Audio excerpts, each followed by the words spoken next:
Hello and welcome to my easy to understand guide to the Gentlewoman magazine and audiences. This video is going to be particularly relevant for you if you are studying AQA A-level Media Studies, as it's currently a set text on that specification.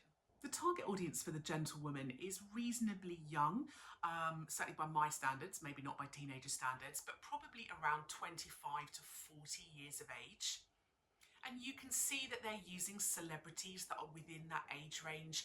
Famous stars on the front cover often help to target audiences and bring them in to make the magazine feel more exciting.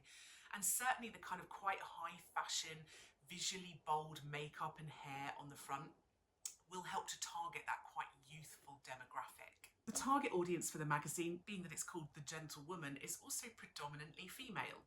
And that direct gaze straight at the audience from Scarlett Johansson helps to draw people in. The front cover of the magazine often acts as an advert to try and draw audiences in. It's very visual and bold, and that makes it feel quite exciting. It seems very arty because of the kind of bold makeup and hair. It may help to target a slightly more mainstream audience. But it's very clear when you start looking inside that the magazine also has a very alternative niche audience too. An article about a female boxer challenges stereotypes and offers audiences kind of more alternative representations of gender. So we're not just seeing articles about fashion and makeup and gossip, we're seeing articles about sport, about careers, about nature. Articles about Nep Castle and nature, birds and animals certainly seems more alternative. And the Stella McCartney article talks a lot about things like vegan fashion and eco-fashion. So again, perhaps targeting a slightly more progressive alternative audience. Some audiences might purchase the magazine based entirely on the front cover, you know, a celebrity, a focus on fashion and makeup, and it might feel very much more like a fashion-based lifestyle magazine just from the front, and then be sorely disappointed when they open up the magazine and find articles about boxing, nature and castles. So it is quite an unusual mix of content that not every audience is going to like. You've got a high focus on female celebrities and other female people within the magazine. So for example, you've got Scarlett Johansson on the front cover.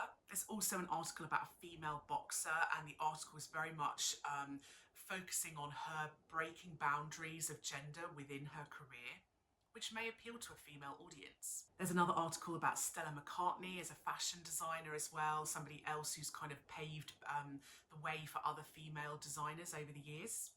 Even in the article about the boxer, the focus of the article at one point is about taking up how she took up boxing as an aid for weight loss. So perhaps kind of creating this representation for women that beauty standards and thinness are important, and that may help to target a female audience. There's quite a focus on audiences from perhaps the A-B social demographic, so quite high income audiences. You know, there's an article about Nep Castle with manicured gardens, somewhere that looks fairly upper class. The Stella McCartney article, you know, she's quite a high-end fashion designer as well. Her clothes are probably out of reach financially for audiences from lower social demographics. So it's clear that they are targeting people with a reasonable level of income and wealth. The choice to feature Ramla Ali as a black representation as well is going to help to draw in audiences from other ethnicities. So this is not just targeting a white audience, as a lot of mainstream lifestyle magazines often do. This is targeting a more diverse audience. Some audiences might find that there's still not enough diversity within the magazine. You know, still it's predominantly white celebrities or people featured. The fact that it is only published biannually gives it a sense of being quite rare and scarce, like a collectible, something people want to buy to have the issue to put on their coffee table to look beautiful. So that kind of creates this feeling of exclusivity for an audience. And the high-end quality of the paper and the beautiful photography is very clearly there to target those audiences who really love the visual aesthetic nature of these magazines that are very focused on photography. The Gentlewoman offers subscriptions to readers, and this is in the hope that they will become long-term readers. They run something called the Gentlewoman's Club.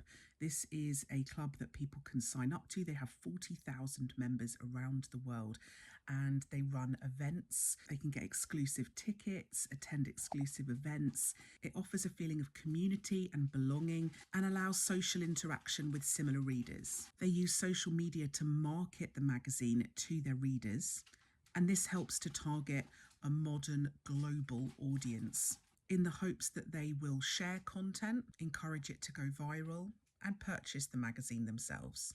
The company that distributes the Gentlewoman magazine distributes globally to a variety of places, including luxury high-end stores like Selfridges, as well as art galleries, and this helps to target quite cultured, wealthy readers. So that was my easy to understand guide to the Gentlewoman magazine and audiences.